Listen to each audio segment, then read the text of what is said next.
Next topic வந்து பார்த்தீங்கன்னா பண்டைகள் மற்றும் பணிகள், அதாவது குட்ஸ் அண்ட் சர்வீஸ் டேக்ஸ் அப்படின்னு சொல்லுவோம், ஜிஎஸ்டி அப்படின்னு சொல்லுவோம். இதில் வந்து நேர்முக வரி, மறைமுக வரி, அப்புறம் வந்து பார்த்திங்கன்னா வாட் வரி அப்படின்னு சொல்லுவாங்க, மதிப்பு கூட்டப்பட்ட வரி அப்படின்னு சொல்லுவாங்க. இந்த ஜிஎஸ்டி எப்போ அறிமுகப்படுத்துகிறாங்க அப்படின்னு பார்த்தோன்னா 2017 மார்ச் 29 வந்து பாராளுமன்றத்தில் சைன் பண்ணுறாங்க. ஓகேவா, ஒப்புதலுக்கு வழங்கப்பட்டது. இதுவும் ப்ரீவியஸ் இயர் கொஸ்டின் தான். எப்போ பாராளுமன்றத்தில் ஒப்புதலுக்கு வழங்கப்பட்டது அப்படின்னு பார்த்தோன்னா நமக்கு வந்து மார்ச் 29, 2017. ஓகேவா, இது வந்து எப்போ நடைமுறைக்கு வந்துச்சு அப்படின்னா 2017 ஜூலை திங்கள் முதல் நாள், அதாவது ஜூலை ஃபஸ்ட்டு.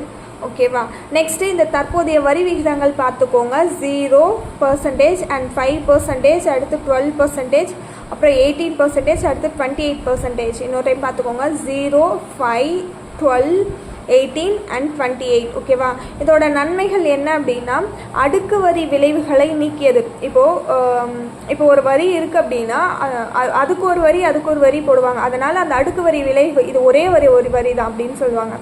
ஜிஎஸ்டின்றது ஒரு முனை வரி. ஓகேவா, வாட்டுன்றது பல முனை வரி.